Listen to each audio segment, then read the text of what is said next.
Former U.S. House Speaker Denny Hastert is going to prison, and there's talk of a 2-year state budget. We'll talk about it next on Capitol View.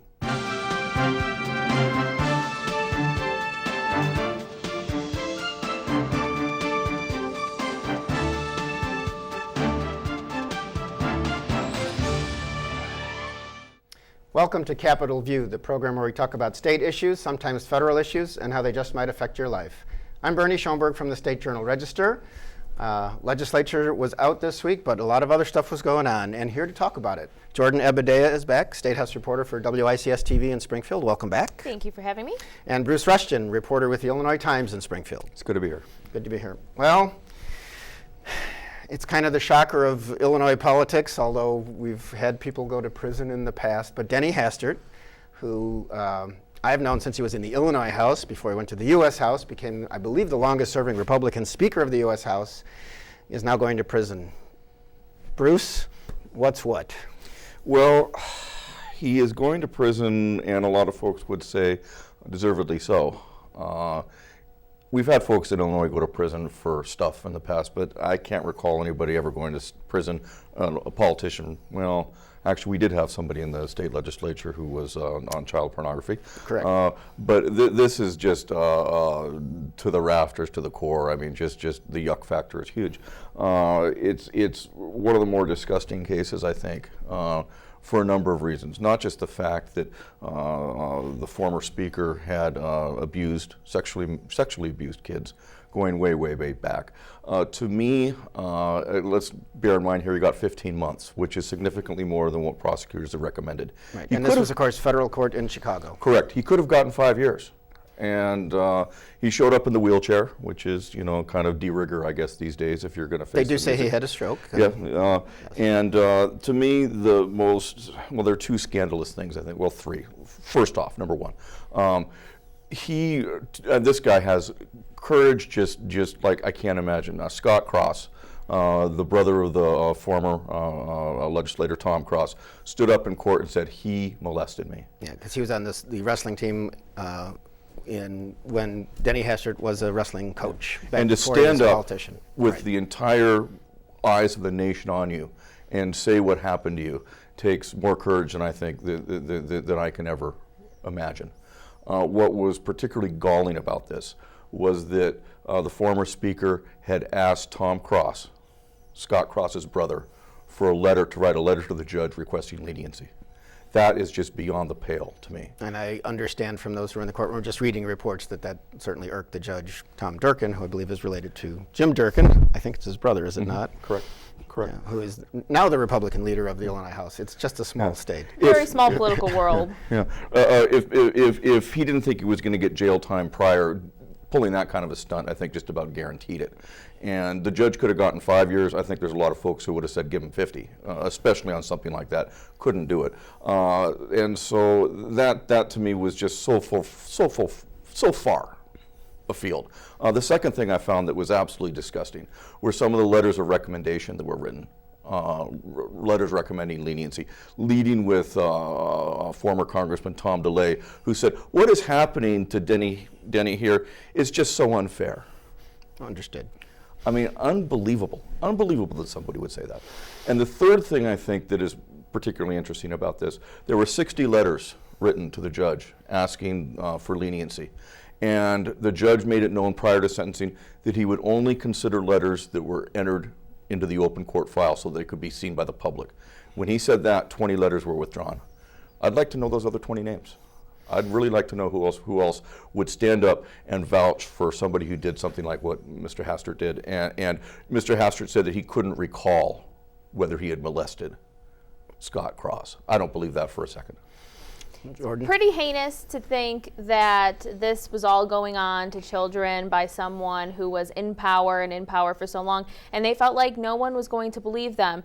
It was a terrible, terrible crime, and as we heard from a lot of the testimony in the courtroom that day, a lot of lives were probably shattered in the process, but it's important to note that this 15-month sentence was handed down because of the banking fraud allegations against him and not the cases of sexual abuse. The statute of limitations had run out on those crimes. And so while it was terrible and I'm sure very very terrible for the people involved.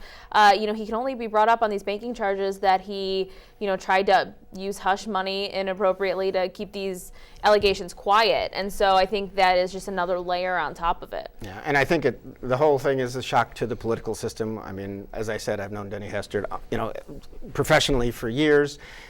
When he was just named Speaker of the U.S. House, he spoke at the inauguration of George Ryan in Springfield, before George Ryan's reputation took its own hit later. There was a guy named Steve Combs who was an Olympic wrestler in 1968, and Denny Hastert and my coach at Evanston High School helped train Steve Combs. Everybody was working together, and it was just so cool that this person that we knew had ascended so far and now has fallen so far is just unfortunate. You mentioned, Jordan, the statute of limitations. Attorney General Lisa Madigan, after this happened in court, put out a statement with Illinois Coalition Against Sexual Assault. Polly Poskin in Springfield runs that, and they are seeking change in state law that would basically eliminate the statute of limitations in child sex cases. Any thoughts? I mean, I don't know the pros and cons of something. I mean, obviously, it seems like the kind of thing everybody would want to do, but then, get lawyers involved, legal arguments, and rights of the accused. I'm not sure where that's going to go, but certainly it's timely. I think Hastert's case did bring the statute of limitations idea to the forefront, and a lot of people look at it and say, well, that's a terrible idea. If we have all of these accusers now coming, 30, 40 years later, they should be able to bring a case. I'm not a lawyer, so I'm sure there are reasons why we have statute of limitation laws. But maybe I think the idea of getting rid of them for children. They're very young when these crimes happen, and a lot of times kids will either block them out, or they don't remember them until later in life, or they don't tell adults because they don't think they'll be believed or something like that. And so I think, for the children, I think it might be worth having the debate at least. Let's at least have the debate, see what the legal scholars have to say about it, and at least we can flesh out that conversation. Yeah, and one thing I think we should always be cautious about, just generically, I'm always real kind of skeptical of stuff that comes in. The press release comes in, before the ink on the sentencing document is dry. That sort of thing kind of smacks, frankly, on one level, a little bit of opportunism. The question becomes, why now? Why, if this was such a great idea, and it may well be a great idea, but this sort of idea of sexual abuse, the Catholic priest scandals, for example, there's been no shortage of examples of issues that have come up, years, decades after the fact. If we weren't going to do it in response to pedophilia in the priesthood, why are we thinking about doing it now? Well, a good idea might always have a time, but I don't know. Yeah. But again, I agree with certain Jordan. things move people in different ways. Yeah, I agree. It could be Spotlight will get that done. Well, yeah. I mean, what does it take to move the needle? It doesn't. A priest that engages in this sort of conduct, not enough. The former speaker, okay, now we'll do something. So I agree that it's worth debating, but I think that we need to be real careful. Understood. Well, let's move on into just the mundane world of the lack of a state budget. How's that? Although it was just in this past week, it was the week before, that the legislature came together and agreed that they found $600 million sitting in a fund to be used for higher education, or that could be used for higher education. Both sides passed the same bill, which is unique in the last 10 months and only has happened a few times on money matters. And the governor signed it and talked about it as a positive first step so that Chicago State University stays open, other colleges get some money across the state, and the grants for low-income kids going to college, MAP grants, were funded so that some of the immediate crisis in higher education was averted. And then the governor spoke, which town was it? Auburn, south of Springfield this week. Jordan, you were there, and he's talking about maybe a 2-year budget, but he wants reforms. Does that mean we're back to ground zero? I don't know. Where are we? I do think that there was a slight shift these past couple of weeks at the State House. You could feel it. I think it started with the working groups that were meeting behind closed doors to kind of hammer out these budget deals. They were bipartisan. The leaders had blessed the idea. And I think every time you'd talk to someone who came out of that meeting, they'd say, well, it might not have been great. We might not have agreed, but at least we talked. And so there was that optimism. Passing a bipartisan bill, I think that was optimistic, but we also have to realize that state universities like Chicago State were on the brink of collapse, and so really it got to a breaking crisis point where they had to act. I think it'll be interesting to see if we can get something on social services that were left out of that higher ed funding plan that the speaker really wanted to be put together. We'll see if they can come back and get that done. But as Governor Rauner said in Auburn, he's seeing this as a big move, a big compromise that can maybe give them some momentum to get a larger deal. And he wants a deal done for FY16 and 17. I don't know where the money for that deal is going to come from. Well, I think that this thing when higher education funding was absolutely predictable. This was absolutely going to happen prior to the elections because nobody wants to go in November with Chicago State University closed, people not being able to enroll in college. That's going to cause some pain to some constituents, and there'd be some pushback for that. So I don't think the higher education was a surprise at all. I think perhaps a little more interesting is this, we're going to have a grand bargain now, which is what everybody's been talking about for almost 2 years, more than a year now, is this grand bargain. Rauner has acknowledged there has to be additional revenue sources, different revenue sources, i.e. a tax hike in some way, shape, or form. So I would expect there's going to be something on that. There's going to be funding, I think. I can't see him getting his turnaround agenda. I don't think it's necessarily dead in the water. Well, there may be parts of it. Parts of it, workers' yeah. compensation Workmen's is compensation, one. I think I there don't know might if be they'll some do term limits or remap reform. Remap Yeah. reform might end up on the ballot through Correct. the initiative Yeah. that's been. And I think there people might have even passed be, petitions for. there might on the outside, I think there's an outside chance for even something on property taxes, depending on what they do with the rest of the fiscal picture, because you can rejigger funding sources if you're bold and progressive and pragmatic about it in a way that might allow you to do some sort of property tax reform. The big question mark then becomes school funding formulas, and that's just a can of worms I think might have to wait until down the road. But I think we should all be a lot more optimistic than we were just a couple weeks ago that there might actually be a budget passed prior to November, because Well, I did notice Speaker Madigan's spokesman, Steve Brown, I read it, I didn't talk to him myself, but said, you'll notice in the $600 million bill we just passed, as the other agreements that have been reached, the turnaround reforms, which the Democrats call non-budget issues, were not part of it. And so he says that should perhaps be a template, but clearly the governor keeps talking about reforms, so he wants, the things you talked about, property taxes and remap reform, but also collective bargaining changes if he can get them, which the Democrats, I think, are pretty much dead set against, they and their union allies. So we'll see where that goes. The governor also mentioned, and I don't know if it was an off-the-cuff remark or not, but maybe if we don't get this done by May 31st or on time before the new fiscal year, which starts July 1st, we hope we have a budget by then, but who knows? And we need a special session, I might be willing to pay for that. How'd that go over, or how'd that come up? So he was speaking to students when that remark came up.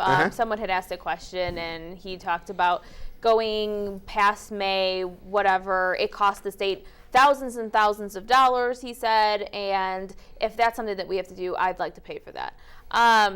Couple interesting points. We went into overtime last year and there was no end of session officially, so therefore no one had to call a special session, so lawmakers weren't getting their per diems, and that's the stuff that costs money every day. So that wasn't really needed.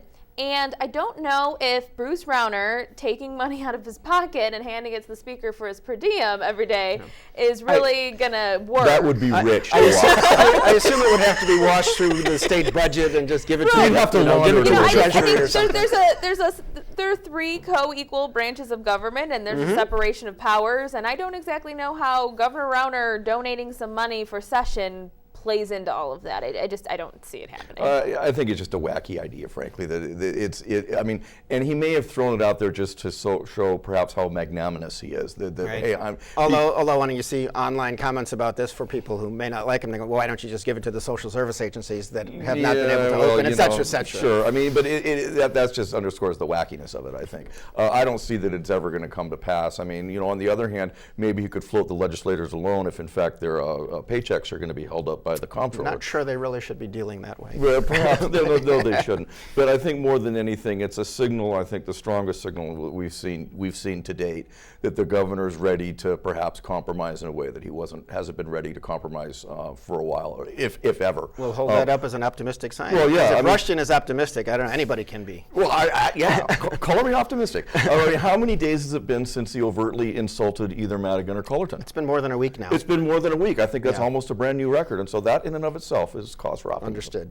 As the budget is in the background, we still have about 36 or 38,000 AFSCME workers, the biggest state government union, American Federation of State, County, Municipal Employees, working on an extended contract because their contract ran out with the new fiscal year, July 1. The governor's team has asked the State Labor Relations Board to determine if they are at impasse. The union says, no, we weren't at impasse. You just walked away from the table and you're demanding too much. You want us to pay twice for what we were paying for health care and pay freeze for 4 years, that kind of thing. Jordan, I don't know if you've been to any of the, I guess this is a period of weeks that it might take for the board to hear these arguments, and where do we go from there? Yeah, so I sat in on the opening arguments, and they lasted hours. And one of the things I noticed... Do you want to be a lawyer now? No, okay. not at all. You get paid by the hour, you know. Yeah, that's true. They're going to be making a lot of money. But what I did notice is that there were just boxes and boxes of just binders with papers. I mean, so many papers. So this, I asked both sides, how long they have dates through the end of May for these hearings, and they went from 9 to 5. And so this is going to be a long, drawn out process. If you listen to the state's opening statements, they say we offered multiple offers. We took a lot of things off the table. They went through, the state actually went through each offer and each package that they'd go over in these negotiations. It took a long time. And then, the response from AFSCME is the state wants to take away, they call them the employer wants to take away these basic tenets of our contract that have been in the contract since the 70s. Like bumping rights, in other words, older employees would not be laid off first, and that these, kind of these thing. are tenets of our contract that have been in here since the 70s that literally no one has ever tried to take out. They actually physically took the oldest contract they could find and ripped pages out of it and said, under the state's proposal, this is what's gone, this is what's gone, this is what's gone. And so you can see that they are fundamentally at very different ends of the spectrum. Okay. This hearing, as I understand it, is before a hearing officer, and then that person will make a recommendation to the board, which I believe is 5 members, 4 of whom were appointed by the governor, the new governor. Does that make a difference? Or I guess it depends on your perspective. You hope they're fair, right? I guess that, we did have a few comments after I did the story earlier this week from some union employees who already aren't believing in the process because Rauner did appoint those members to the board. So if they are found at impasse, that means they have to take the governor's team, the state can impose contract provisions, but then the other option is for the union to strike, which hasn't happened with this union, I guess, in its existence in the last 40 years. He can impose conditions, but it's also my understanding that whatever the board decides could be appealed to court. Yes. And so, I think that this is probably just the first chapter here. We're going to sit through 4, 5, 6 weeks of long, drawn-out proceedings where I think both sides try to paint themselves as the good guy and the other side as the bad guy. Then it goes before the board. The board it goes to the hearing officer. The hearing officer considers it for 30 days, or however long the hearing officer has to consider it. Then the hearing officer makes a recommendation to the board. The board considers it for 30 days, or however long it is they have to consider it. The board sounds like you are a lawyer. Well, I wish, And so then the board makes whatever decision it's going to make, and whoever loses then appeals to court, and they start the whole thing over again. So this isn't something that's going to happen anytime soon. I mean, it wouldn't surprise me necessarily if this dragged well into the fall. Interesting. Okay, another issue that is just out there, and we talk about the need to raise money, and we know that some Democrats have proposed a graduated income tax for Illinois, which would take a constitutional amendment to do because our 1970 Constitution says the rate of income tax in the state has to be flat, no matter how much you earn. And there are competing views of this. A Washington organization called the Tax Foundation, I know they're considered somewhat right-leaning, but they had a press conference in Springfield at the State House this week saying this would be terrible. Illinois' tax rate would jump to like 11% for some businesses. At the high end, it's terrible. And then you have like Voices for Illinois Children representing various groups, helping all kinds of people, saying this is a solution, and most states have graduated income taxes. Any chance this will happen? Obviously, I'm guessing the governor doesn't like it, but Democrats do, and they have majorities in the legislature. Is this the year? These are popular proposals among Democrats and especially progressives in the Democratic Party who tend to be more left, and it is a revenue solution. I mean, we've heard for 10 months the governor saying, well, no Democrats have proposed a revenue solution. They want to spend money, but they haven't proposed a way to pay for it, and this is the first one, and it's already coming up against very strong opposition, and it's not going to be an easy task. So, the constitutional amendment's got to pass, voters have to approve it, and then Representative Lang has his own separate bill that actually brings out the tax structure. Right. He claims that most people would actually get a tax cut. 99%. But then the top percent would be like 9.5%, I think, on the highest wage earners. But of course, I know the governor and a lot of Republicans with him say you tax the job creators and then you lose investment. People just leave the state. I think that if ever, now is probably a good, if it's ever going to happen, now is probably as good a time as any. I mean, it's a presidential election year, which bodes well for it in terms if it goes before the voters on a constitutional amendment. It's going to be more of a Democratic issue than a Republican one. And so in a presidential year, you've got that going for you. On the other hand, you start talking about taxation, and it's an issue that's really easy to confuse people about. And they're going to raise $2 billion more in taxes regardless. Yeah, I mean, like take retirement income, for example, which I think probably has a better shot of passing than a graduated income tax. But retirement income, it's hard to, in one sense, to argue against that if you say, well, the first $50,000 of income the government doesn't touch. Nonetheless, the interest groups come out saying it will drive Granny out of her house if we do this. And so the sound bites are just too easy when it comes to Senate President John Collerton brought that up at a City Club of Chicago meeting a few years ago, and it caused headlines for a day, and then the idea went away, even though we're one of the very few states that doesn't do a tax on retirement income. And what the Tax Foundation was actually here talking about was how it would affect businesses, because there are some businesses who file their taxes under the personal income tax brackets. And so, it's an interesting conundrum to have. I mean, my dad owns a business in the state of Illinois, and I called him up and I was like, are you an S Corp or a corporation that files like a C Corp? And there's all these different classifications. Maybe we need to simplify those while we're at it. Why are any businesses filing under they have the personal property tax replacement thing, which goes back to 1970, which is a kind of a head scratcher, which how much did the state say they overpaid based on that formula recently? Like $286 million, something like that. It's so complicated, the state can't figure it out.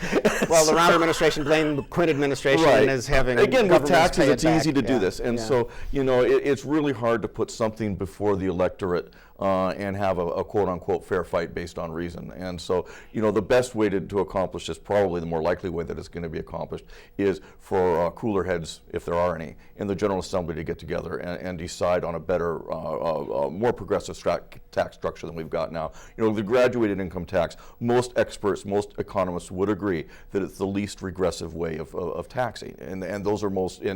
But there's a lot of opposition to it, I believe, in the governor's office. And you have your economist, I have my economist. You say economy, I say economy. I don't know. There you go. The Illinois Municipal League had an announcement at a press conference this week talking about legislation to protect firefighters and police officers from lawsuits. Apparently there was a Supreme Court decision in the state that took away some of that protection if you're doing your job and trying to save somebody, and that you should be immune from certain kinds of lawsuits. I guess that's something, if I gauge correctly the power of cities and the fact that all the legislators either used to be mayors or friends with a bunch of mayors, that would have a good chance of being changed in the law. Yeah, it seems like a no-brainer. So basically what they're saying is before the Supreme Court decision, this was kind of common law that we had this immunity, and then the Supreme Court handed down this ruling, and now we need it in law. To me, it seems like a no-brainer, and that it'll probably pass very quickly and with a lot of support. Yeah, if there's any danger that this is actually, this notion, this theory of law is in jeopardy, they'll fix it, because the notion of indemnification is something I think that's long been held, and so if it's actually a legitimate issue, it's going to get tweaked, I would imagine. Okay, here's coming out of left field, but our friend Rich Miller on Capitol Facts posted a business card of Pat Quinn's late in the week, and said that Quinn was a speaker at the graduation of Chicago State University, and I guess attorney at law, former governor of Illinois, etc. And I know people are thinking Quinn might want to come back. Any ideas how the Democratic field is? Yes, what do you? Of course, Governor Rauner is in midterm, so it's really too early. perhaps to talk about the 2018 election, because everybody's, I know Quinn is ever effervescent in his ideas about a comeback, but I'm not sure. Well, this is probably a minor point, but the business card says Pat Quinn, attorney at law, correct? And it gives the address of his office. That the rent on that address is being paid with his campaign funds. And so if he's actually practicing law and having paying clients out of there, and his campaign fund is paying the rent, there's perhaps at least theoretically a question as to whether It sounds that's like that kosher. story you worked on a few weeks ago. Yes, it about is. use It of- is. use of It is. campaign That's how I funds. know that his campaign funds are being used to rent that office. But it is kind of an odd one, And he goes on I think he has attorney at law and then says former governor somewhere, like just in case you forgot. It's a little strange. Yeah, and on another issue, Martin Sandoval, who is a state senator, Democrat from Chicago area, was at a school, I think in Chicago, and some of the students there had promoted an idea to take the word like illegal alien out of Illinois law and replace it with undocumented. So that's just one of the things that might be coming around. And I don't know where we are on social issues these days. People are more interested, awful interested in the budget, and then there's the presidential race. So. Hey, I think this might be one of those things where people say we don't have a budget and we're going to worry about that, which seems to be every other law that they discuss or pass without a budget. But I think it's a worthwhile debate to have. I mean, if we're going to talk about immigration reform in the 2016 election, and we're going to talk about all of these undocumented citizens that we have living in our country, should we be calling them illegal aliens in all of our laws? Well, I actually have a dog in this fight. I'm not illegal. I have a green card, and I am known under the law as a resident alien. And I'm not sure I like the word alien. I mean, do I have And you are from? I am from Canada, where from which all problems stem. I mean, ask the folks at South Park. And so, you have the word alien. Isn't that bad? Well, there you go. See, I'm glad I asked this question just for that reason. With that, Jordan Abudayyeh, Bruce Ruston, thanks for your help. Thank you for listening. I'm Bernie Schoenburg, and we'll see you next time on Capitol View.